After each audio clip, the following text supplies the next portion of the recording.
இந்த சம்பவம் தமிழகம் முழுவதும் பெரும் அதிர்ச்சியை ஏற்படுத்தியது. இதனைத் தொடர்ந்து மாணவியை பலாத்காரம் செய்ய தொடர்பாக பீளமேடு போலீசார் வழக்கு பதிவு செய்து விசாரணை நடத்தி வந்தனர்.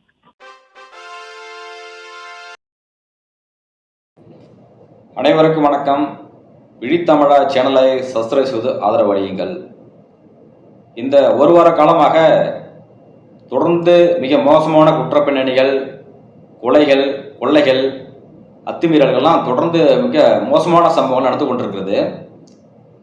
ஆனால் அந்த சம்பவங்கள் மத்தியில் இடையில் இருந்தால் அந்த விஜயருடைய விஷயம் தான் தொடர்ந்து போய் கொண்டிருந்தனால இந்த குற்ற பின்னணிகள்லாம் மறைக்கப்பட்டிருக்கிற செய்தியாக இருக்கிறது. மக்களுடைய பார்வைக்கு இந்த செய்திகள்லாம் செல்லாம வகையிலே இது போன்ற வேற மாற்று திசையில விஜயனுடைய விஷயம் போய் கொண்டிருக்கிறது. விஜயனுடைய விஷயம் பேச வேண்டிய விஷயம்தான். அது பர்சனல் வாழ்க்கையாக இருந்தாலும் பொது வாழ்க்கையில் அரசியல் வந்துவிட்ட பிறகு ஒரு தலைவன் எப்படி இருக்க வேண்டும், அவர் செயல்பட விமர்சிக்க வேண்டிய தேவை இருக்கிறது. அதே சமயத்தில் இன்னும் முக்கியமான பாதுகாப்பாக இருக்கக்கூடிய விஜய் அவர்களும் தொடர்ந்து பாதுகாப்பு சொல்லிக் கொண்டிருந்தார். அந்த மாலை தின விழா கொண்டாட்டத்தில் வரவேற்கத்தக்கது. ஆனால் அவர் பாதுகாப்பதற்காக அவருடைய செய்யக்கூடிய செயல்பாடுகள்லாம் அவருடைய கட்சி தலைவனாக அவருடைய ஆற்றலும் செயல்பாடு இருக்கிறதா என்பதை கேள்விக்குறியாக இருக்கிறது.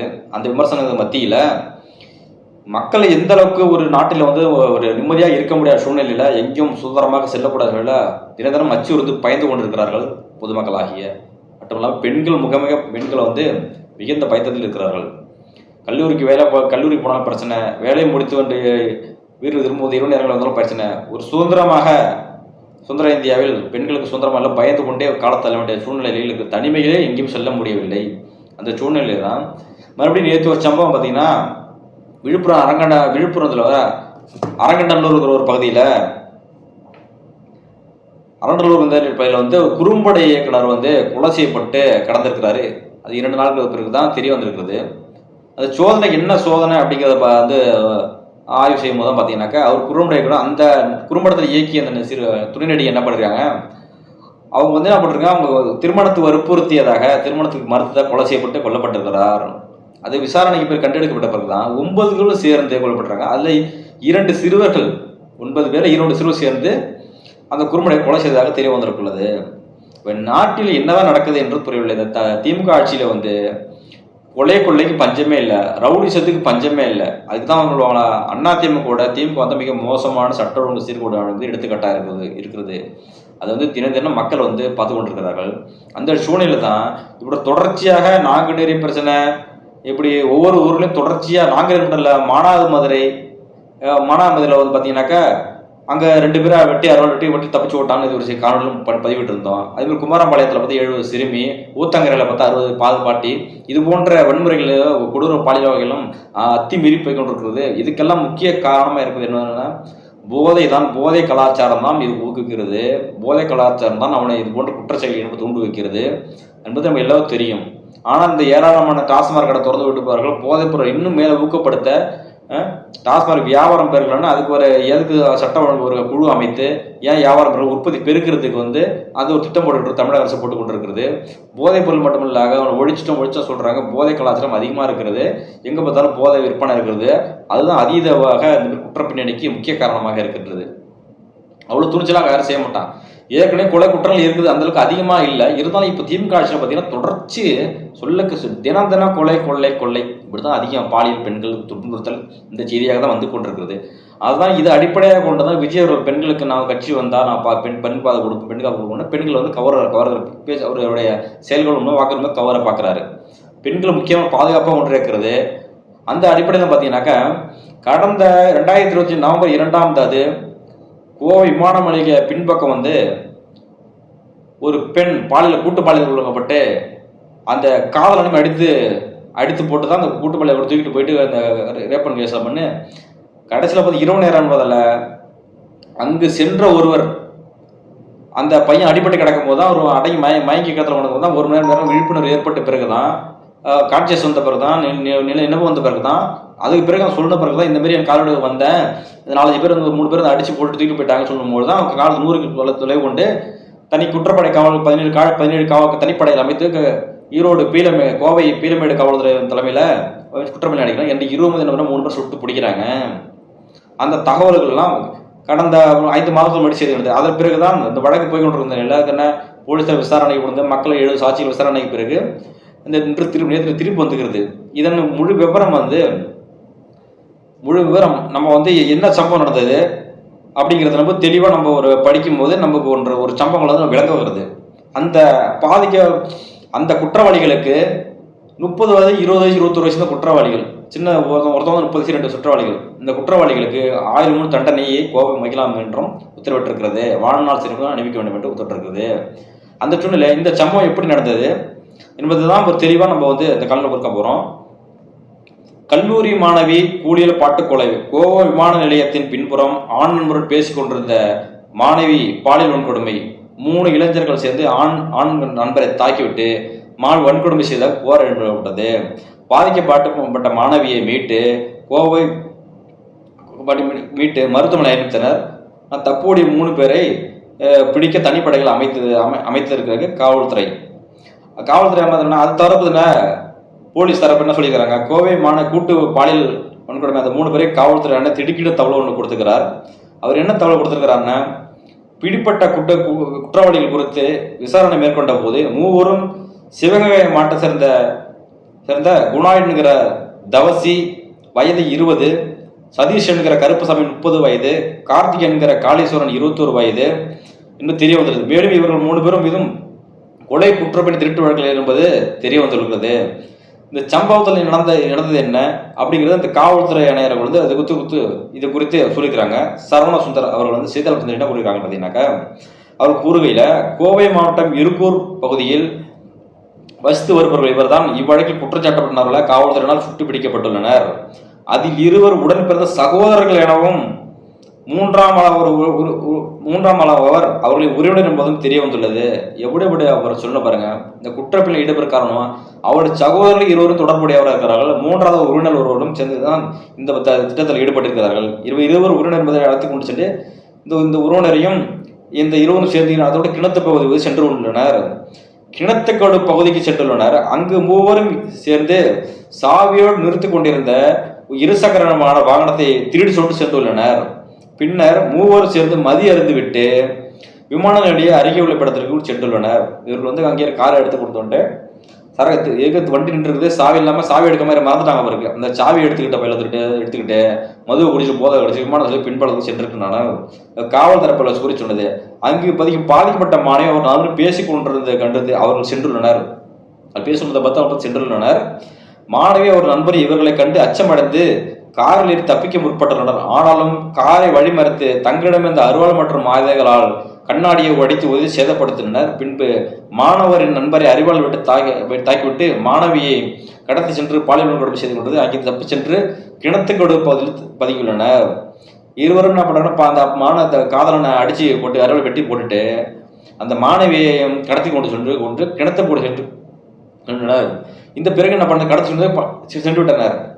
போயிட்டு அதன் பிறகு இந்த பையன் 1 மணி நேரம் 2 மணி நேரம் கழிச்சு 10 இந்த சம்பவம் தான் இருக்கிறது. ஒரு 12 மணிக்கு இடத்துல ஒரு நாள் வச்சு பார்த்தீங்கன்னா அந்த பையனுக்கு கொஞ்சம் நினைவு வரும்பொழுதுதான் மயக்கத்திலிருந்து மனம் தன்னோடு இருந்த மாணவியை கண்டு உடனடியாக காணவில்லை என்று சொல்லிட்டு தான் காவல்துறைக்கு தகவல் கொடுக்கவே சம்பவ இடத்திற்கு வந்த காவலர் 2வரையும் மீட்டு மாணவியை அருகில் இருந்த தனியார் மருத்துவமனையில் அவர் நண்பரை கோவூர் அரசு மருத்துவமனையில் அனுப்பி வைத்துள்ளனர். இது தரப்பு இந்த குற்ற பின்னணியில இது போன்ற ஒரு பெண் காலந்தரம் அவங்க அந்த இவர நேரத்தில் அங்கே போயிருந்திருக்காங்க. அவங்க வக்கீலுக்கு மகிழா நீதிமன்ற வக்கீல் தீர்ப்பு இந்த வக்கீல் சம்மந்தப்பட்ட வக்கீல் சொல்றாங்க, அவங்க ஏதோ ஒரு போதை பிரச்சனைக்கு தான் சென்றிருக்கிறார்கள். ஆனா அதே சமயத்தில் இது ஏன் அந்த நேரத்தில் சேர்ந்து கேள்வி கேட்டிருக்கிற என்று எதிர்த்தரப்பு கேட்டாங்கன்னு சொல்லும்போது அந்த எதிர்த்தரப்பு ஏன் அங்கே போனன்னு கேள்வி கேட்பது தவறானது, போனாங்க ரேப் செய்வீங்களா கேங் ரேப் செய்வீங்களா என்பதை அந்த வக்கீலும் கேட்டிருக்கிறாங்க. எதிர்த்தரப்பு ஏன் அங்கே போனாங்க கேட்டிருக்க கேள்விக்கு அங்கே போனாங்க ரேப் பண்ணுவீங்களா அப்படின்றவங்க கேட்டுறாங்க. சரியான ஒரு தகவலை கேட்டிருக்காங்க. எதிர்ப்பு தரப்பு வக்கீல்கள் மிக மோசமான இருப்பாங்க. குற்றம் சாட்டவர்களுக்கு ஆதரவாக எவ்வளவுதான் அநியாயம் செஞ்சாலுமே அது தரப்புலேயே வாதாடுற வக்கீல பிறகு மிக வருத்தமாக இருக்கிறது. இவனுக்குலாம் வாதாடவே கூடாது, எதிர் தரப்பு வைக்கக்கூடாது. நேரடியாக சார்ஜ் வழக்கு பதிவு செஞ்சு இவ்வளவு குற்ற பின்னணி விவரிச்சு சாட்சியங்களை விவரிச்சு உடனே உள்ள போடுறது சரியாக இருக்கும். இது போன்ற வாதாடுற வக்கீல்கள்லாம் மிக வெக்கக்கேடாக இருக்கிறது. இந்த சமயம் இது குறித்து என்ன பண்றாங்க, குற்றவாளி பிடிப்பட்டது எப்படி, நடந்தது என்னங்கிற சம்பவத்தை வந்து அந்த வக்கீல் சொல்லிட்டாங்க. அந்த சந்திரகுமார் மன்னிக்கவும், அந்த நடந்த சம்பவத்தை பற்றி காவல்துறை சுந்தர் அவர்களும் சொல்லிட்டாங்க, சரவண சுந்தர் அவர்களும் சொல்லிட்டாங்க. இந்த மாதிரி பெண்கள் வந்து சென்று ஈவினிங் விமானம் சென்றிருக்காங்க. செல்லும்போது அந்த அவங்க கணவன் பேசிட்டு இருக்கும்போது அங்கே வந்து 2-3 குற்றவாளிகள் என்ன பண்ணிருக்காங்கன்னா அந்த பெரிய ஆள் தாக்கி விட்டு எடுத்துகிட்டு போய் சேர்ந்துருக்காங்க. தாக்கி விட்டு குடியில் பல சம்பளம் தெரிந்த பிறகு தான் காவல்துறை தேடின்னு சொன்னாங்க. அந்த முழு விவரம் பண்ணனே எப்படி பிடிப்பட்டதுங்கிறதையும் இந்த காவல்துறை சொல்லியிருக்காங்க. பின்ன இது குறித்து வழக்கு போக செய்து 7 தனிப்படையில் அமைக்கப்பட்ட தேடுதல் வேட்டை தொடங்கப்பட்டது. அதில் 30க்கும் மேற்பட்ட சிசிடிவி காட்சிகள் ஆய்வு செய்யப்பட்டு அதில் 3 முக்கியமான சிசிடிவி காட்சி அடிப்படையில் குற்றஞ்சாக்கப்பட்டுள்ள 3வரும் தன் சம்பவத்தில் ஈடுபட்டுள்ளது என்பதை உறுதிப்படுத்தி காவல்துறையினர் அவர்களை தேடி வந்தனர். இந்த நிலையில் துடியூர் அருகே உள்ள வெள்ளக்கிணறு அருகே பகுதியில் உள்ள குற்றவாளி 3 பேரும் பதுங்கியிருப்பதாக காவல்துறை தகவல் கிடைக்கப்பட்டது. துடியூர் அருகே வெள்ளக்கிணறு பகுதியில் குற்றவாளிகள் 3 பேரும் பதுங்கியிருப்பதாக காவல்துறைக்கு தகவல் கிடைத்தவுடன் கைது செய்ய சென்ற போது அவர்கள் காவல்துறையினர் தாக்கிவிட்டு தப்பிய முயன்றுள்ளனர். அந்த 3 வரையும் காவல்துறையினர் சுட்டு பிடித்தனர். இந்த சுட்டுப்பிடித்த சம்பவத்தில் ஐயா மு.க. ஸ்டாலின் அவர்கள் அன்று நவம்பர் 4ஆம் தேதி ஒரு ட்வீட் போட்டிருக்காங்க. எம்.கே. ஸ்டாலின் தமிழ்நாடு தலைமை துணை மாவட்டங்கிற ட்வீட்டிலிருந்து ஒரு பதிவு போட்டிருக்காங்க. அந்த பதிவில் என்ன ஐயா ஸ்டாலின் போட்டிருக்காங்கனாக்க, கோவையில் இளம்பெண்ணுக்கு நிகழ்ந்த இந்த துயரம் மனிதத்தன்மையற்றது. இத்தகைய கொடூர குற்றச்செயல்களை கண்டிக்கத்தக்க எந்த கடுஞ்செயலும் போதாது. இதில் ஈடுபட்ட குற்றவாளிகளை கண்டுபிடிக்கப்பட்டு உடனடியாக கைது செய்யப்பட்டுள்ளனர். 1 மாதத்தில் குற்றப்பத்திரிகையை தாக்கல் செய்து அவர்களுக்கு அதிகபட்ச தண்டனையும் விரைந்து பெற்றுத்தர காவல்துறையினருக்கு உத்தரவிட்டுள்ளேன். மேலும் இது நம் மகளிர் அனைத்து துறைகளிலும் முன்னேற்றம்தான் இத்தகைய மேலும் நம் மகளிர் அனைத்து துறைகளிலும் அடையும் முன்னேற்றம் தான் இத்தகைய வக்கர மிருகங்களின் ஆணாதிக்க மனநிலைக்கு முற்றுப்புள்ளி வைக்கும், முழுமையாக ஒரு முற்போக்கு சமூகமாக மாறுவதாக வழிவகுக்கும் அப்படின்னு ஐயா மு.க. ஸ்டாலின் சொல்லியிருக்கிறாங்க. ஐயா மு.க. ஸ்டாலின் என்ன சொல்லியிருக்காங்க, பெண்களை சமூக மட்டத்தை முன்னேற்று வர சூழ்நிலையில் இது போன்ற ஆணாதிக்க வக்கரமூடப்பட்டவர்களையும் முதல்ல கண்டறிந்து உடனடியாக அதிகபட்ச உச்ச தண்டனையாக வழங்கப்பட வேண்டும் என்று ஐயா ஸ்டாலின் அவர்கள் கூறியிருக்கிறார்கள். ஐயா நீங்க என்ன ஸ்டாலின் அவர்கள் சொன்னீங்க, குற்றப்பின்னணி நடந்த பிறகு தவிர்க்க முடியாத சூழ்நிலை எங்கேயோ ஒரு இடத்துல அசம்பாவிதம் நடக்கின்ற போது உடனடியாக அந்த ஆராய்ந்து அதற்கு தண்டனை பெற்றுக் கொடுக்கிற நீதிபதி அவர்களுக்கும் அதுக்கு துணையாகின்ற காவல்துறைக்கும் நம்ம எடுத்திருக்கிறோம். அதுக்கு ஒன்று மாற்று கருத்து இல்லை. கண்டிப்பாக குற்றம் செய்ய தப்பிக்கக்கூடாது. ஆனால் இதுபோல் குற்றம் செயல்களை தடுப்பதற்காகத்தானே அனைத்து குற்றப்பிரிவும் காவல்துறையும் ஊருக்கு வச்சு எல்லா காவல்துறைகளும் வச்சுக்கிட்டு கண்காணித்து வந்து கொண்டிருக்கிறீர்கள். நைட் ரோடு ரோடெல்லாம் போகிறீங்க, பகல் ரோடெல்லாம் போகிறீங்க, எல்லா இடத்துக்கும் சோதனைலாம் செய்கிறீங்க. அப்போ குற்றப்பிணி நடக்கிறது என்று சொன்னால் இதுக்கெல்லாம் முக்கிய காரணமாக என்ன செயல்படுகிறது? இந்த இந்த இந்த குற்றத்தில் நீங்கள் என்ன சொல்லியிருக்கீங்க, நீங்கள் அவர்கள் இருவரும் ஒரு பைக்கில் சாவி இருந்திருக்கு, அந்த பாக்கை திருடிட்டு கொண்டு வந்து மது போதையை குடித்து விட்டு அங்கே விமானம் போகிற சென்றோன்னா அங்கே சென்று இந்த 2 காவலர்கள் பார்த்த பெண்ணு தான் காவலனை அடித்து போட்டு விட்டு பெண்களை தூக்கிட்டு போய் பாட்டு கொடுத்து சொல்லியிருக்கீங்க. இதுக்கு என்ன முக்கிய காரணமாக இருக்குது? அவன் குடித்திருக்கிறான். இந்த கொலைவை செய்வதற்கு முன்பதாக, இந்த பாலியல் வன்முறை கூட்டுப்பள்ளி செய்வதற்கு முன்பாக அவன் குடிப்போதையில் வந்திருக்கிறார்கள் 3 பேரும். அப்போ போதையில் தான் ஒருவன் அதீதமாக எல்லா செயலிலும் குற்றப்பள்ளி ஈடுபட வேண்டும் இருந்தால் முதல்ல போதையில் தான் செய்கிறான். போதையில் தான் வந்து அவனுக்கு வீரம் வந்துடும். அவனுக்கு வீரம் வந்துடும், எதையும் யோசிக்க மாட்டான். இதனால பாதிப்பு என்ன ஆகுமா எதுவுமே யோசிக்க மாட்டான், எல்லா குற்றப்பணிகளும் செய்வான். இதுக்கு முக்கியமான காரணம் என்ன? ஐயா ஸ்டாலின் அவர்கள் அப்பாவான்னு சொன்னீங்களா, அப்பா எல்லாரும் குடிக்க வச்சு தான்ப்பா இன்னைக்கு இப்படி பண்றீங்க. குடிக்க வச்சு நாட்டு மக்களையும் பெண்களையும் கணவன் நல்லதாக விதவையாக வாழ வைக்கிறீர்கள். அது உங்க பெருமையை சாரும். அதிக குற்றப்பணி நடக்கிறது என்று சொன்னால் அது புது போதையாக இருக்கின்றது. திமுகவோட சேர்ந்த நிறைய நபர்களே பார்த்தீங்கன்னா போதையில் விற்பனை இருக்கிறாங்க. போதை தமிழ்நாடாக மாறிக்கொண்டிருக்கிறது அதிகமாக. இதையெல்லாம் தடுக்காத நீங்க ட்விட்டு போட்டு உடனே பெண்களுக்கு பாதுகாப்பு, பெண்களுக்கு நீ ஏன் கிடைக்க நீங்களா போடுறதெல்லாம் இன்னும் வெக்கக்கடாத இருக்கிறதாங்க. ஐயா ஸ்டாலின் அவர்களே, நீங்க செய்கின்ற செயல் எல்லாம் உங்க ஆட்சி தான் மிக மோசமாக இருக்கிறது. பெரும்பாலும் பெரிய பெரிய குற்றத்தில் ரவுடிசனம் ஈடுபடுகிறார்கள் தான் திமுக நபர்களாகளையும் சமூக சோசியல் சர்வீஸுக்காக சமூகத்துக்காக போராடுபவர்களையும் அவர்களை வந்து மிரட்டுவதும் கொலை செய்வதும் பயமுறுத்துவதும் அச்சுறுத்தல் ஏற்படுத்துவதும் தொடர்ந்து செய்கிறது திமுக தான் என்பது நிறைய செய்திகளை பார்க்க முடிகிறது. ஐயா இது போன்ற கட்டுக்கடங்காத ஆட்சியில் உங்களோட துரத்தினா தான் ஐயா நாடு நிம்மதியாக இருக்கும். இந்த பக்கம் நீ ட்விட்டு போடுறீங்க, சட்ட ஒழுங்கு சொல்வது நேரடி கட்டுப்பாட்டு இருக்கிறது ஐயா, நேரடி கட்டுப்பாட்டு இருக்கிறத இரும்புக்கிற துடிப்படுத்துவது ஐயா சொல்லுங்க. இப்படி 3 இளைஞர்கள் வந்து அநியாயமாக தைரியமாக செய்கிறான் சொன்னால் தமிழ்நாடு மட்டும் இல்லை, எங்கே பார்த்தாலும் பாலியல் கொள்ளை தொடர்ந்து ஒரு காலமாக கொள்ளை சர்வசாரம் நடந்து கொண்டிருக்குது. கொள்ளை பாலியல் வெட்டுறான், சரமரையாக வெட்டுறான், அசால்ட்டாக வெட்டுறான். நாங்குநேரி சகோதரத்தை பிரச்சனை நடந்தது பார்த்தீங்களா, சரசரமாக வெட்டுட்டு போகிறான். தொடர்ந்து அறிவியல் வெட்டு, மானாமதுரையில் 2 பேருக்கு சீவம் வெட்டிட்டு தப்பிச்சு ஓடுறான் 4 பேர். இப்போ சிறுமிகளுக்கும் சிறுமிகளுக்கும் சுதந்திரம் இல்லை, பெரியவர்களுக்கும் பயம் இல்லை. எந்த நாட்டில் தமிழ்நாட்டில் உள்ள எல்லாத்துக்கும் பெண்களுக்கும் பாதிப்பு இல்லை, சிறுவர் முதல் பெரியவர் வரை யாருக்கும் பாதுகாப்பு இல்லை. அதாவது குற்றப்பணிகள் எடுக்கிறான்னு சொன்னால் அந்த மது தான் காரணம். இந்த மதுவை மூடுவேன்னு உங்கள் வாயிலும் வரல, நான் மாற்ற வச்சு நான் கிழிக்க போகிறேன், அடுத்து தள்ளிவிடுன்னு சொல்லிட்டு வந்திருக்கால தமிழக வெற்றி கத்தல விஜய் அவர்கள். அவரும் ஒன்று கிழிக்க போகிறதில்ல. இதில் பெண்கள் பாதுகாப்பை பற்றி முக்கிய பேசுகிறாரு. பெண்களை கவர்ச்சிகளும் ஆசை இது வாக்குறுதிகளும் அள்ளி தெளிக்கிறாரு. இது முட்டாள் குற்றங்கள் இருக்கின்றது. அவர் சொல்றதை வந்து நடைமுறைக்கு ஆகுமா, அது கடவுள் தாண்டாண்டி பொருளாதாரம் இருக்கிறதா, வருமானம் இருக்கிறதா, செய்ய முடியுமா? கடன் பல கோடி லட்சக்கடன் தமிழ்நாட்டில் இருக்கின்றது. இதெல்லாம் எப்படி செய்ய போகின்ற துப்புக்கட்ட மக்கள் நம்பும் வரை அவர் என்ன வாக்குறுதி அள்ளி தெளித்து விடுவார் அப்படிங்கிறத நம்ம வந்து புரிந்து கொள்ளட்டும். இந்த மிக மோசமான சூழ்நிலையில் அவர் 3 பேருக்கும், கருப்பசாமி, காளீஸ்வரன், தவசி 3 பேருக்கும் 1000 தண்டனை வாழ்நாள் சின்ன நீதிமன்றம் வைத்திருக்கிறது, கோவை மகிழா நீதிமன்றம். அதற்காக நம்ம பொதுமக்களாகிய நம்ம நன்றி தெரிவித்துக் கொள்ள வேண்டும். உடனடியாக இது காலத்தாமது 2 மாதம், அதாவது அந்த வக்கீல் சொல்லுகிறாங்க, இதுமாரி கேங்கள் விடுபட்டு உடனடியாக குற்றம் செய்யப்பட்டு ஹைகோர்ட் உத்தரவு இருக்குது அப்படி சொல்லியிருக்காங்க. இதுக்கான பாலியல் துன்புறுத்தல் ஆவணம் இது போல கேங் ரேப் பண்ண செக்ஷன் இருக்குது. இதுக்காக 2 மாதத்துக்குள்ள விசாரணை செய்து குற்றப்பட்டது தண்டனை விதிக்க சொல்லியிருக்காங்க. இருந்தாலும் இது 4 மாதம் ஆனாலும் சரியான அதை கண்டுபிடித்து விசாரணை செய்து 70க்கும் மேற்பட்ட சார்ஜ் வைத்து அந்த பொதுமக்களுடைய ஒத்துழைப்பு தந்திருக்காங்கன்னு சொல்றாங்க. அதுக்கு முக்கிய காரணமாக இருக்கிறது.